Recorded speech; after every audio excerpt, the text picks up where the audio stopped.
وصحبه ما دامت الكواكب تسير.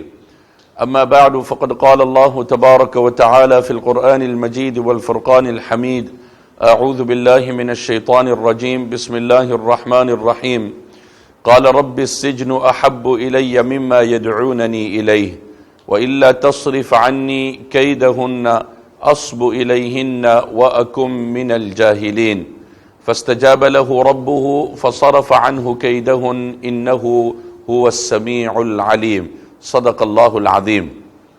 My respected brothers, sisters, sons and daughters, one of the greatest bounties that Allah has favored anyone with is youth. To be young is such a bounty that even people who spent their youth correctly and they have moved on, even they lament the loss of their youth. Can you imagine someone who abuses and misuses his or her youth, how he or she will regret it?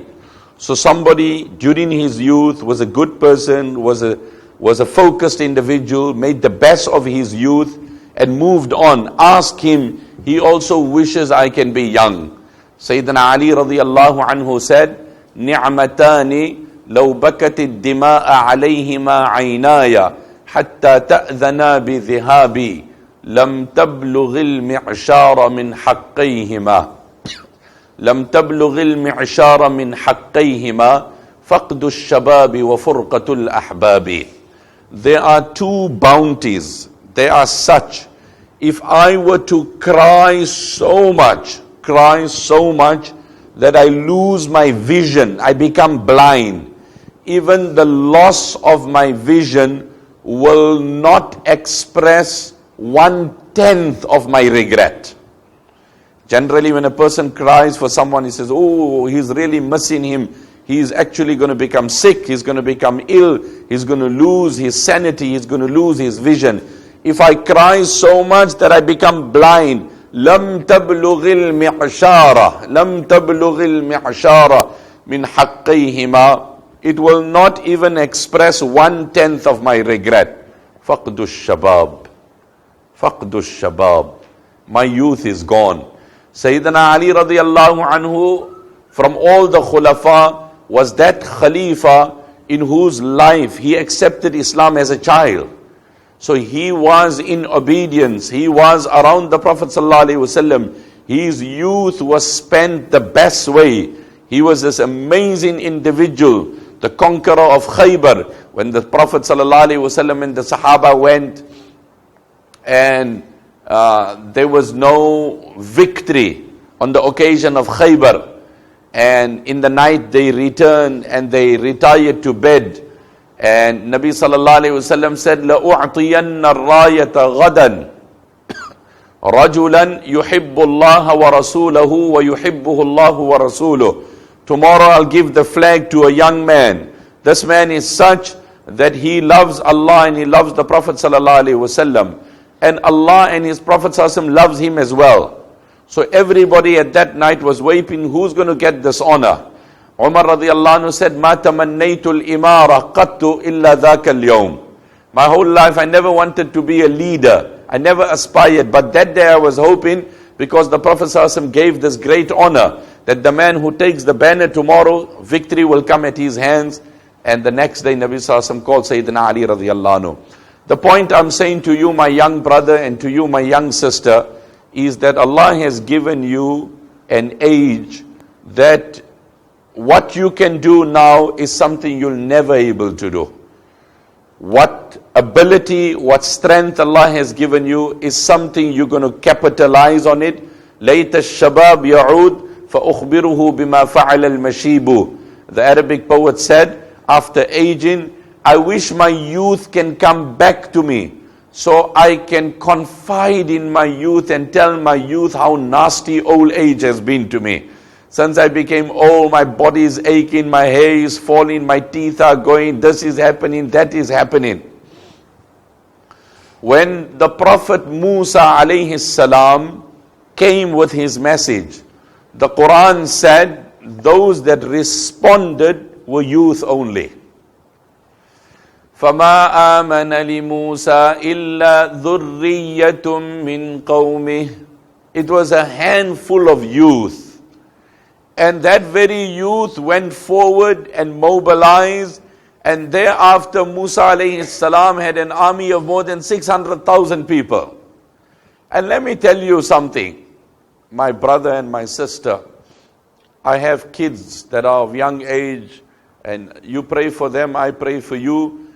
Kids around the globe are going through the same challenges, a mind of their own. The kids today will prefer going round the block with their friend than going round the planet with their parent. Did you hear what I said? If your father tells you, come, we're going to Dubai. Who wants to come to Dubai? But if your friend is taking you around the block, that sounds more exciting, more intriguing than to hop on a flight and go with your father somewhere. It's just, there's a disconnection. There's a disconnection between parent and child. There's a disconnection, and that is not healthy. That is not healthy. So, فَمَا آمَنَ لِمُوسَى إِلَّا ذُرِّيَّةٌ مِّن قَوْمِهِ عَلَى خَوْفٍ مِّن فِرْعَوْنَ. In fact, I often say to the youth that if you just withdraw from sin, you just move away from wrong, and you come home and sleep, your withdrawal and moving away from bad company itself is ibadat. So you didn't come home and make ibadah. You know, the friends are having a Saturday night, it's happening, it's a buzz, it's all doing, and then it's drugs, and then it's the opposite gender, and then it's flirting, and then it's movies, and then it's all the wrong things. You're just moving away. We all know the story of the 7 sleepers, right? Surah Al-Kahf. I'm sure you heard it vaguely or actively. So there was wrong, there was vice, there was sin happening there. What did those youngsters do? They did nothing but came away from there. They said, no, we're not staying here, we're going in the cave, we're going to sleep. Allah loved their moving away from wrong and sin and going into the cave and taking amnesty, that Allah mentioned them in a chapter of the Quran. And nowadays the youth, what they do, they pop pills, they take drugs, and then they want to sleep. And then they're high and they're low, and then they're hallucinating and they're not focused. And they're doing all the crazy things.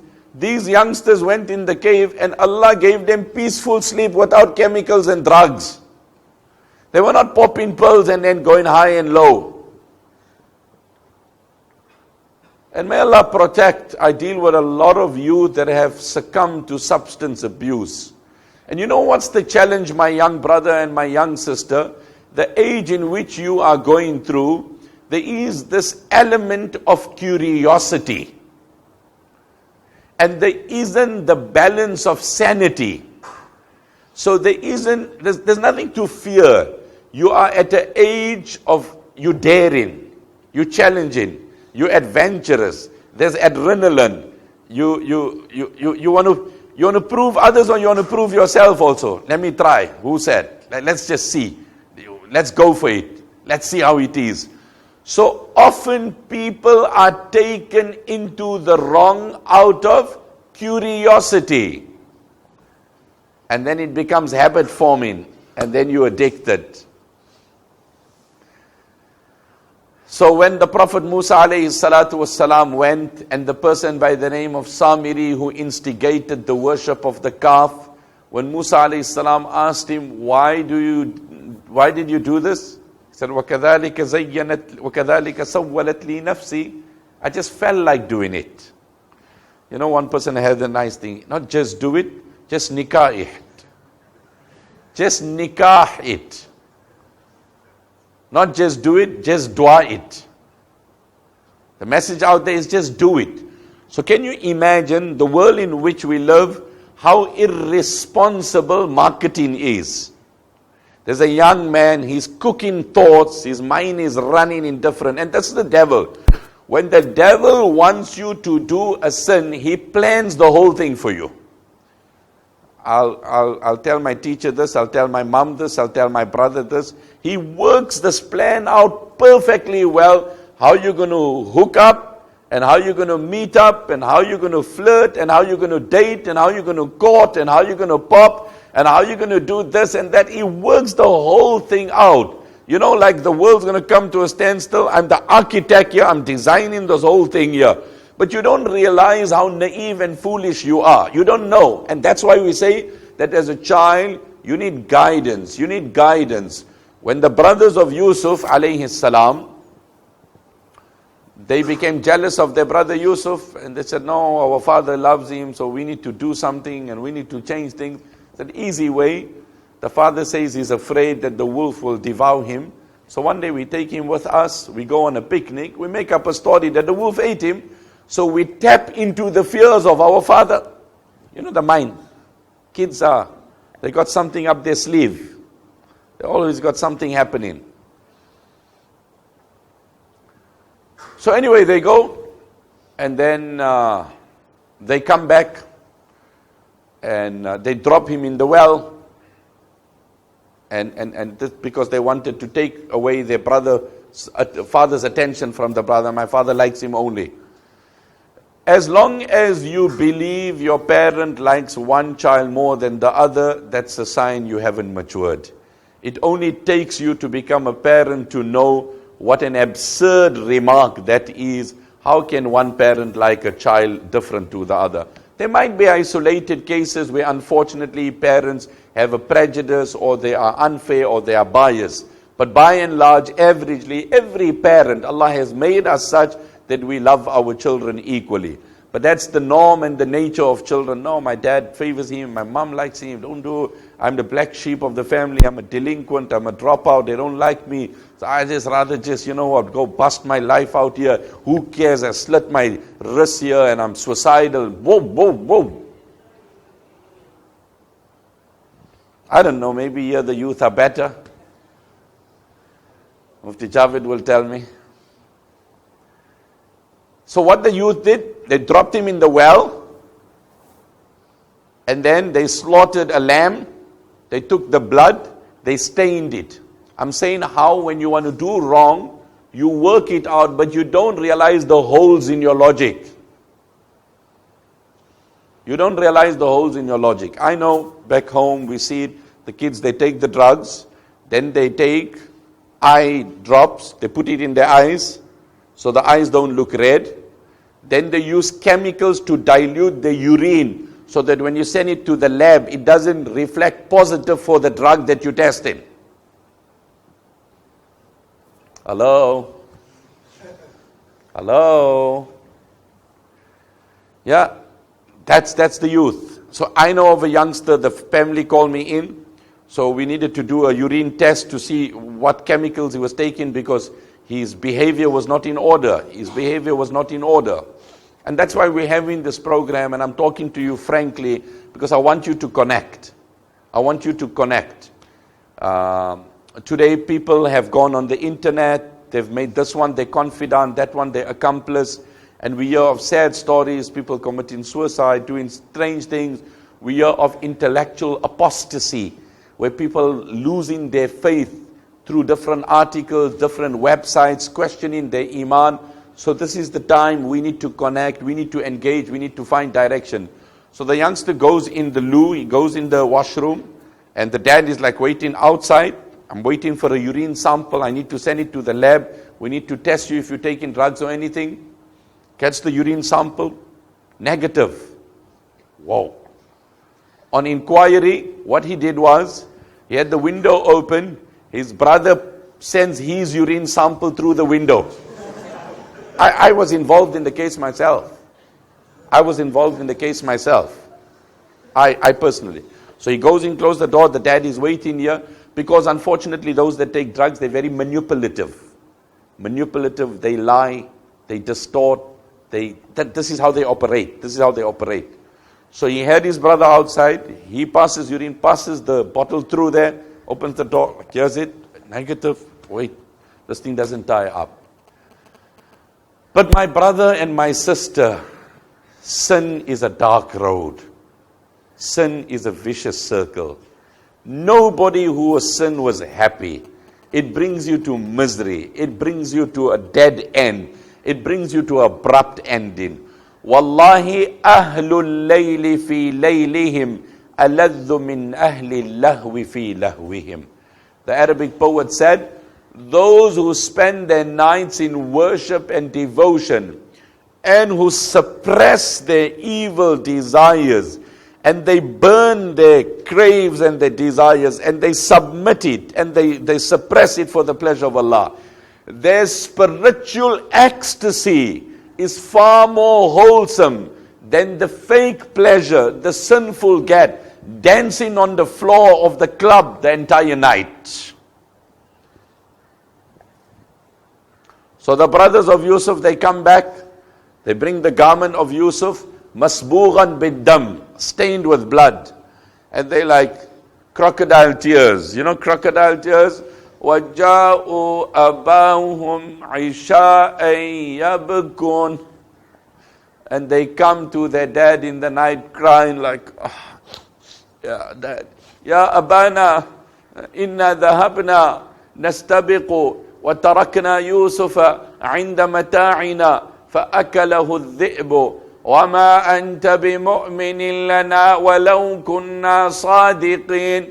We took our brother and we were racing and the wolf came and devoured him. And وَجَاءُوا عَلَى قَمِيصِهِ بِدَمٍ كَذِبٍ. And they bring the garment of Yusuf stained with false blood. And here's the proof that the wolf ate him. Now what I said is, the devil makes up a plan for you, but you don't know the holes. You're very limited. You're thinking like this. You know, I'll tell you a joke, right? Because that's what you guys want to hear. Thinking out of the box. Thinking out of the box. So somebody advertises a post, and he's looking for some innovative people with new ideas. People who can think out of the box, who are adventurous, who got skill.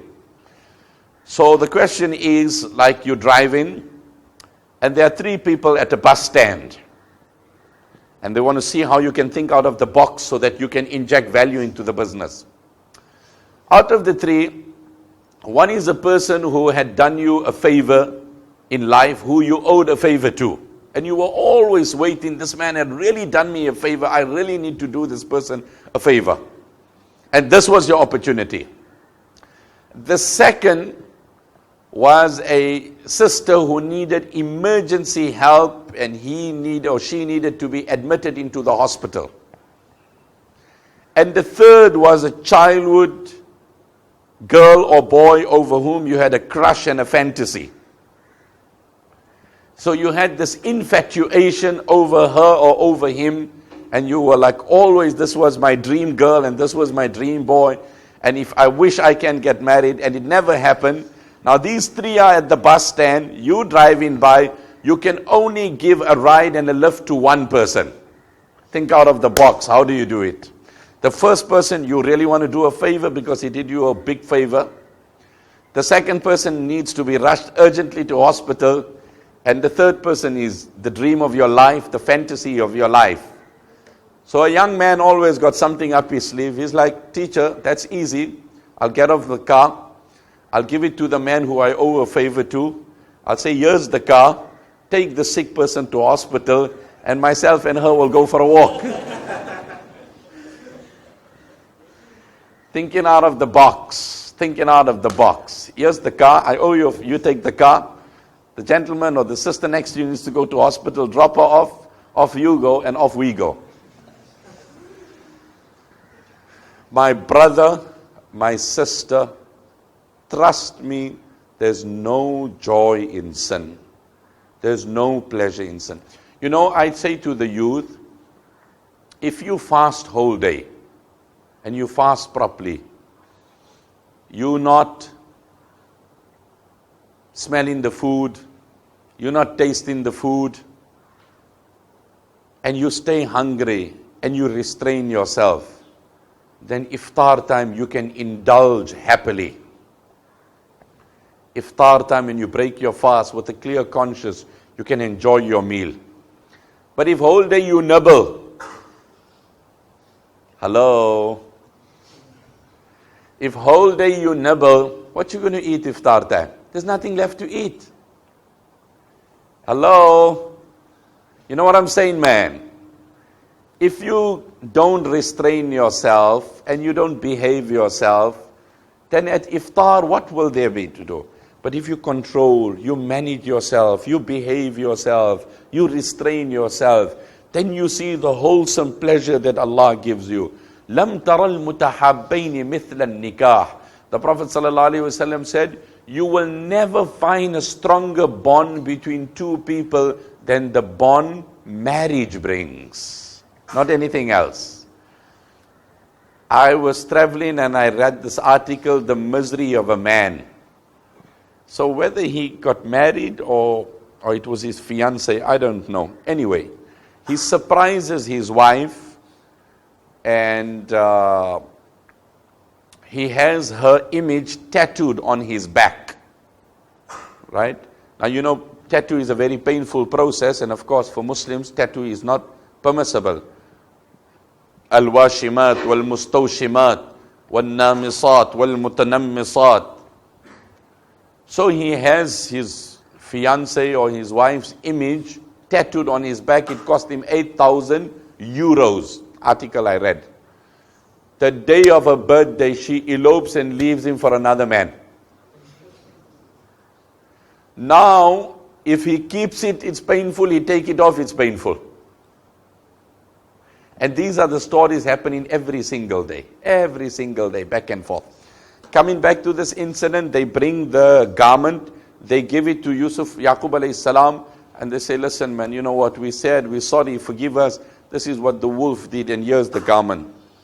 So Yaqub alayhi salam looked at it, and he said, oh wow, this wolf is so intelligent.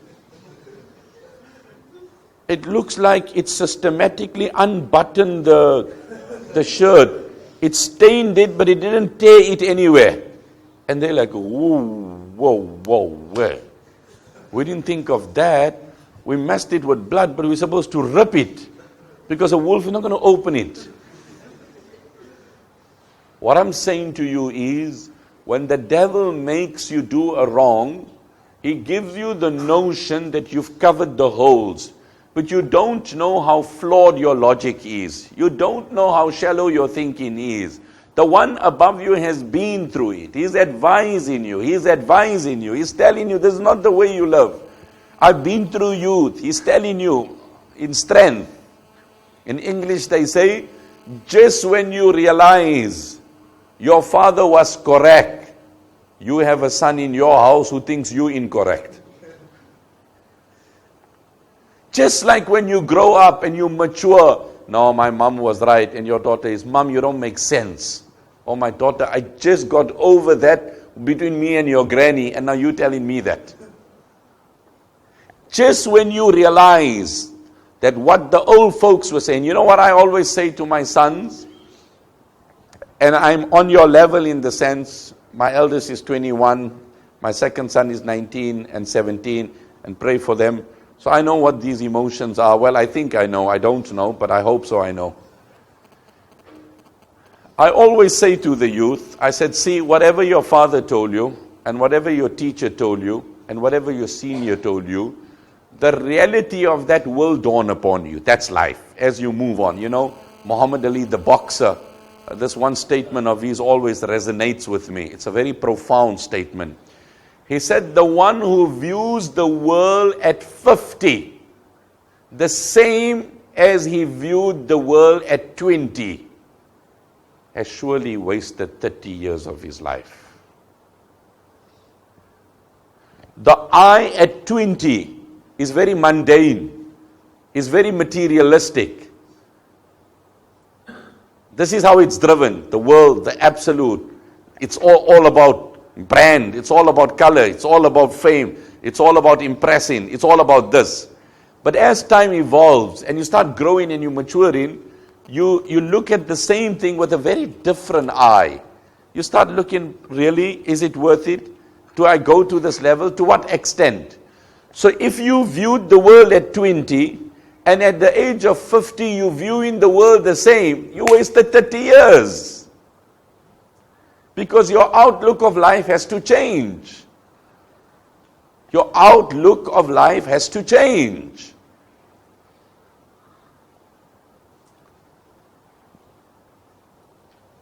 So whatever your seniors told you, with the passage of time, you will realize they were correct. There's no doubt about that. There's no doubt. And for all I care, they have forgiven you as well. The challenge is, when the reality dawns upon you, I don't know if you will able to forgive your own self. There's a friend of mine's, he always talks of this, and whenever he talks, there's a crack in his voice and there's a tear in his eye. His dad told him to cut his hair. I don't know here if they have all these funky hairstyles, or they don't, almost like the barber made a mistake. Like, really, take religion out of the equation. Go and look in the mirror. Just do me a favor, as a regular, balanced, rational human, sit in front. For me, that's the proof that shaitan exists. For me, that's the proof that, I'm not even talking of religion or morality. I'm talking of sanity. Like sane, balance. Go in the mirror and look, just look at it, and then, ask any 10 people who've just regular, average, common, who have a balanced rationale, and ask them to decide, and you make the call. وَلَأُضِلَّنَّهُمْ وَلَأُمَنِّيَنَّهُمْ وَلَآمُرَنَّهُمْ. And then what happens to a drug addict? He starts confiding in his drug. He talks to that substance. He goes through depression, that's how he does. He feels low, he turns to that. That's escapism. That's not solving the problem. That's camouflaging it. So you drown your sorrow, you resort to that, you block your mind. That is like, for example, your car is not working and is making a strange sound and you can't trace it. So someone says, hey, I'll give you a good idea. The next time you hear the sound, just turn the volume of your radio louder. Say, hey, yeah, you're right, it works, man, it didn't cost me any money and I'm not hearing anything. You're just camouflaging it. You're just hiding it. By you sniffing, by you popping, by you doing something else, you're going nowhere. And remember, sin is a vicious circle. So this friend of mine tells me his dad told him to cut his hair, and he's like, no. No. It's just this defiant attitude. It's just this aggressive. It just wants to challenge. It just wants to oppose. Who you to tell me? How dare? Why? In an Islamic environment, and this is what draws the distinction, and listen to me clearly, my brother and sister, my son and my daughter. Islamically, you told, when you're 11 years of age, this is your responsibility. When you're 12 years of age, this is your duty. When you're 15 years of age, this is what you owe your parents. When you're 17 years, this is what you owe your neighbor. When you're 19 years, this is what you owe society. I'm just giving loose examples. And the mindset today in the world is, when you're 10, this is what your mother owes you. When you're 11, this is what you ask your father. At 13, you demand. At 15, you take legal action. Welcome to the new world. Yeah. So the child of today is growing up believing society owes him everything. While a Muslim child grows up understanding what he owes the world. There's a big difference between the two. You know what's the problem today, my boy and my girl? We have a society that are too big to be small and too small to be big. When you want to hug them, no, I'm not a kid. And you say, well, you're an adult, then it's time. No, I'm having a gap year. I'm like, yeah. I'm finding my balance. Like, Allama Busayri says the human ego is like the ostrich. The human ego is like the ostrich. Now the ostrich is the fastest two-legged animal. It can sustain 80 kilometers. The fastest two-legged animal is an ostrich. I have an eye for wildlife and I read these documentaries and it's very intriguing and riveting. But anyway, that's besides the point. So when you tell the ostrich, listen, I need to load on your back. Back off, man. I'm not an animal, I'm a bird. We don't carry loads. Okay, it's time to fly then. Back off, I'm an animal, I'm not a bird, we don't fly. Like, what are you? Come here, my baby, I want to hug you. Hey, Uncle Mom, I'm not a baby anymore, thank you. Okay, listen, I need you. No, go tell that to your son, I don't work. So we have this generation gap that doesn't know where they belong. And wallah, this has caused havoc on the earth. It has caused havoc on the earth. They don't know where the responsibility is. Aisha radiallahu anha was widowed at the age of 18. Widowed. Nabi Sassam passed away. She was widowed 9 years in the marriage of the Prophet sallallahu alaihi wasallam in his close proximity. At the age of 18, when she was widowed, she had memorized and committed and conveyed more than 2,800 ahadith. She is from the Mukthireen Ruwat. She is amongst those who goes down amongst the Sahaba who narrated abundant of hadith. 18 years old, she has captured more than 2,800 hadith. Abu Musa Ash'ari radiyallahu anhu says, Mashtakala alayna ashabu Rasulillahi sallallahu alayhi wasallam shay'an illa sa'alna Aisha. Whenever we had complexity and difficulty in resolving a hadith, we would knock the door of Aisha radiyallahu anha. She would resolve the complexity for us. Young at the age of 18. When Usama bin Zayd was dispatched in the expedition in the fatal illness of the Prophet sallallahu alaihi wasallam, in that expedition was Abu Bakr and Umar radiyallahu anhuma. Abu Bakr was 61 years of age because his khilafah was 2 years, after which he passed away, and he passed away at 63. So he was part of the army, and this army was dispatched by the Prophet of Allah under the leadership of Usama ibn Zayd, and he was 17 years old. And you had legends and stalwarts and giants and veterans and luminaries like Abu Bakr radiyallahu anhu. These were our glory days when the youth were driving us, when the youth were making us proud, when the youth had vision and talent. I'm saying to you, my young brother and my young sister, ask any person, everybody wants to be young. That's the world today, nobody wants to be. They say in English, when somebody tells you how young you look, they're also telling you how old you are. Hey, you look young. You're not young. You look young. You look young. They're telling you how old you are. Before you know, the time is gone and it just slips by. أَلَمْ تَرَ أَنَّ اللَّيْلَ وَالنَّهَارِ يُقَرِّبَانِ كُلَّ بَعِيدٍ وَيَبْلِيَانِ كُلَّ جَدِيدٍ وَيَأْتِيَانِ بِكُلِّ مَوْعُودٍ. Don't you see how the rapid turn of night and day is bringing every distant thing close, making every new thing old, and bringing everything on its appointed time?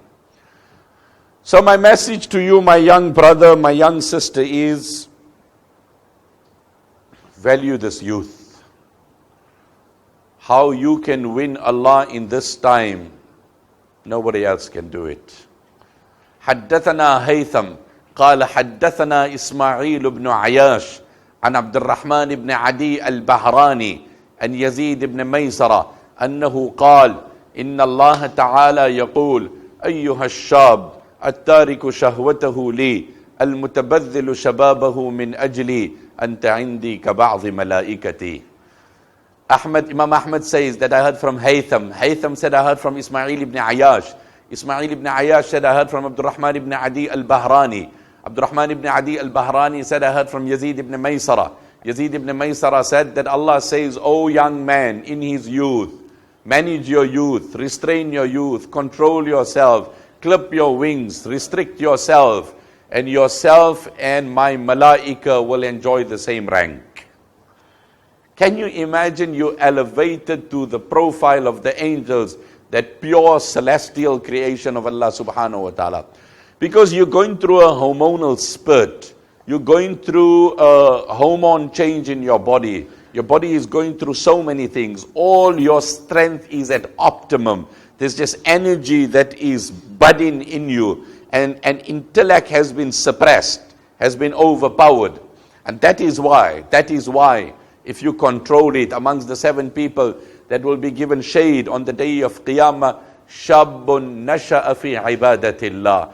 A young man who spent his youth in the obedience of Allah subhanahu wa ta'ala. I'm going to mention one ayah and wrap it up, and then if anybody has some questions, inshallah, we will entertain your questions for you, inshallah. Both the brothers and sisters, to the best of my ability. So, the nature of the devil is he comes and he whispers, do it. It's fine.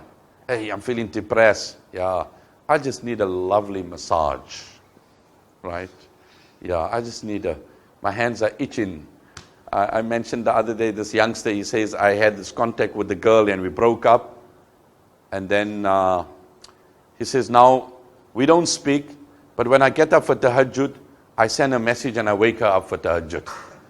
I'm like, ha ha ha ha ha ha. Ha ha ha ha ha. Was I supposed to like, wow. I said, brother, look at how the devil sugarcoats it.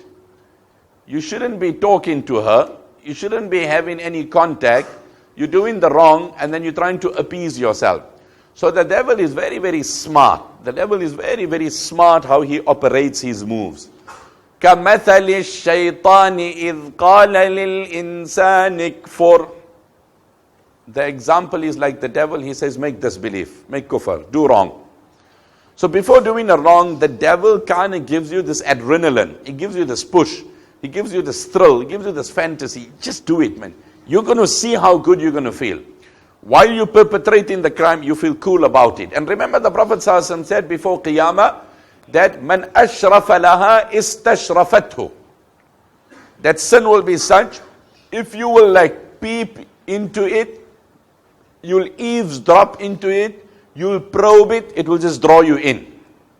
How often curiosity while surfing the net gets you onto a website. Okay, something pops up, let's just see what's it about. Singles, dating, online. And suddenly you're just drawn into it. And that's what Prophet ﷺ said. If you peep, it will just swallow you. It will just suck you in. It will just take you in.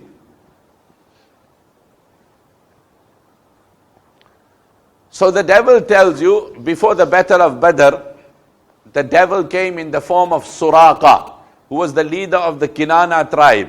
And he came to Abu Jahl and he said, don't worry, don't panic, we with you.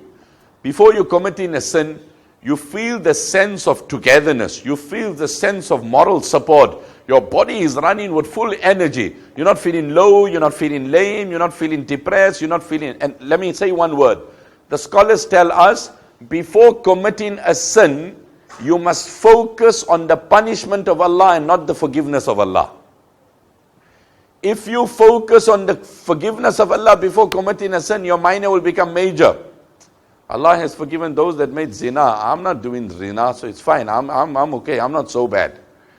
Before doing a wrong, focus on the wrath, the punishment, the torment of Allah. Yes, after you've committed a sin, now you focus on the mercy and the clemency of Allah, so you don't go into despondency. So he came in the form of Suraqa and he told Abu Jahl, don't worry, I'm with you. Allah speaks about it in the 10th juz in Surah Anfal. وَإِذْ زَيَّنَ لَهُمُ الشَّيْطَانُ أَعْمَالَهُمْ وَقَالَ لَا غَالِبَ لَكُمُ الْيَوْمَ مِنَ النَّاسِ وَإِنِّي جَارٌ لَكُمْ فَلَمَّا تَرَاءَى رأت الفئتان نكص على عقبيه وإذ زين لهم الشيطان. When the devil beautified. In one narration it comes, خُلِقَ إِبْلِيسُ مُزَيِّنًا.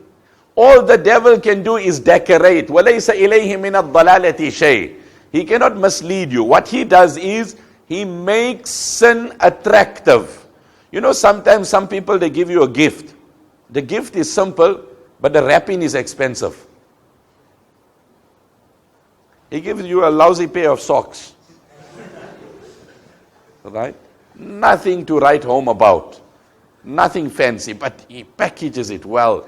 It's got a glitter, it sparkles, it's got a bow, it's got a nice gift bag, curiosity when nobody, what's inside here? I really want to get. And then you open it up and it's high and dry. I'm like, really? Wallahi, that's the nature of sin. It has a glitter, it has a glamour, it has a packaging. Inside, it's shallow, it's hollow, it's empty. I swear by Allah.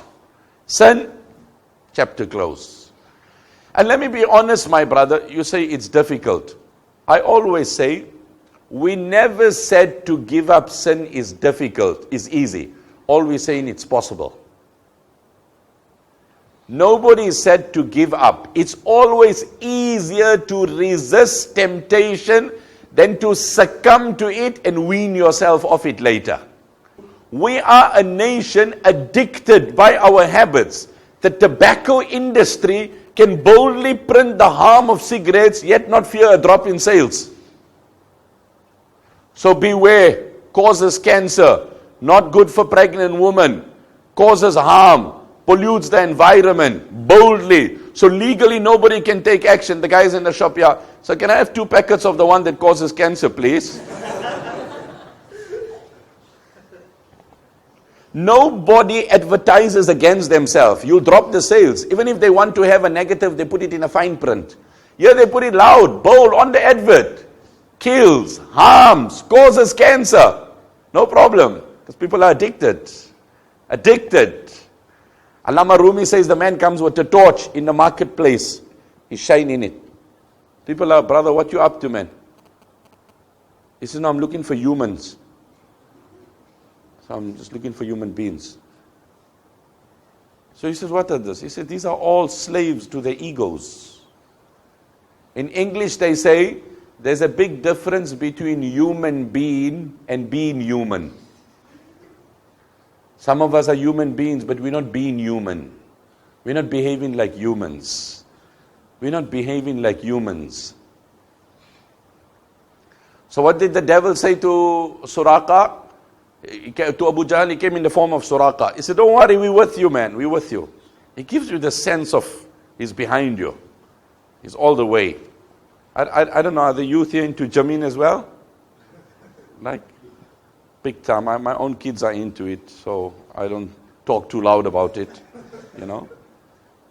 So it's a biceps, and it's pumping iron, and it's burning, and it's, you know, then, now once you do this here, then you got to wear those sleeveless vests. Right? You got to have those sleeveless vests. Right? So much focus on this external body, so much. And remember, the real body is what?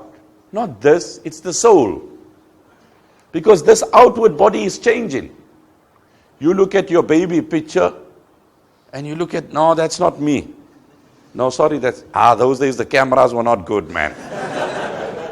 Don't blame the camera, that's you. Nah, those days, that wasn't a 3 megapixel, man. Nah, that's you. That's how you looked, you can't accept it. Gosh. So that picture, that image is changing. And tomorrow it's going to be an advanced image of old age. This is just a case in. The real human is the soul. Work on that spirituality. How much focus. The cosmetic industry is ever thriving. I travel and I see this often. The world is driven by that appearance. By that appearance that look. So like it's about to touch down and sit down, clear the lavatories. We've commenced our descent. And then you get this old, aged, frail, senile lady gets up would you pass me that bag, young man? Thank you. That's so kind of you. Okay, ma'am, here's it. Right? Her hand is trembling. Now she takes her. I'm like 85 now. It's fine now. But she has to doll up before she touches down on the ground. That's the world. That's the world. That's where we are. And this is just a case in. The real body is not your appearance, is not your six-pack, is not your biceps, is not how muscular, it's not how robust, it's not how impressive a woman would feel, it's not how thrilled she looked at my body. Tomorrow it's handed over to the grave and the insects feed on it. It's your soul that journeys. How much focus have we put on that? I'm not saying be negligent. The Prophet ﷺ had the best physique. He would eat little. His food was disciplined. His eating was disciplined. But to take it to a level of obsession, I'm afraid that's incorrect. To take it to a level of obsession, where you become obsessed by it. The man comes into the gym, and he asks the gym instructor, like, which machine you think my wife will like? He's like, brother, your wife will like that ATM machine, not any of these here. You rather take your car and go to one of those ATMs, man, not these machines. And nowadays, these treadmills, I see they have this YouTube on it. I was in a conference in Canada. My wife was with me. It was private, discreet. So we said, let's go. So she said, okay. So I'm there like, wow. So you're running, and while you're running, you're watching movies. Like, where's the world going? You would think, number one, running outside is much more natural. It's much more free because you breathe in the air, you see in the atmosphere. Here you're stagnating. So you might be doing the same calories, you might be burning the same amount. But the difference of walking around the block is far different than standing on one place and running on a treadmill. But I would think that's a moment you need to yourself, me time, and just relax yourself. Now again, even in that time, you absorb in some other material and your mind doesn't have that moment of relaxation. So to be health conscious is integral, it's important, it's paramount, but the balance has to be in place. So anyway, to wrap up on that note, on that ayah, that the devil tells Abu Jahl, we will support you. فَلَمَّا تَرَاءَتِ الْفِئَتَانِ نَكَصَ عَلَىٰ عَقِبَيْهِ. When the army comes, then the devil who had impersonated Suraqa, he flees. So Abu Jahl is like, where are you going to? Because the devil can impersonate. He can impersonate. He can give you this courage, this image. No, we together, get you into the movies, get you into the haram place. Once you start, you need to come out of the door. He can come out of the air vents. He's gone. He disappears into thin air. You got a family to answer. He's got nobody. Allah has given him this grace and respite. His hisab will be in akhirah, and he will deal with his fatal consequences in akhirah. So all I'm saying is, before committing a sin, the devil gives you this fake sense of support, that I'm with you. As soon as you do it, while you're doing it, you get temporary relief, of course, because if there was no relief, nobody would do it. So momentarily you get fake relief. It's a fake thrill, a fake excitement. But as soon as the thing wears off, you hit a deeper depression and you drop even lower than before. And now the only way you get it back, you have to take a higher dosage, you have to do more of it, and it's a vicious circle. It's unending. And you trap yourself in this dark, miserable place.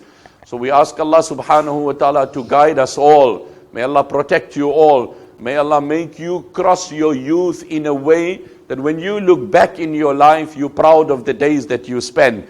When somebody was asked, I think it was Ikrama rahimahullah, or one of the other scholars, that in the latter part of his life, Allah preserved all his faculties. He was old, he was aged, but he was healthy, his eyes, his ears.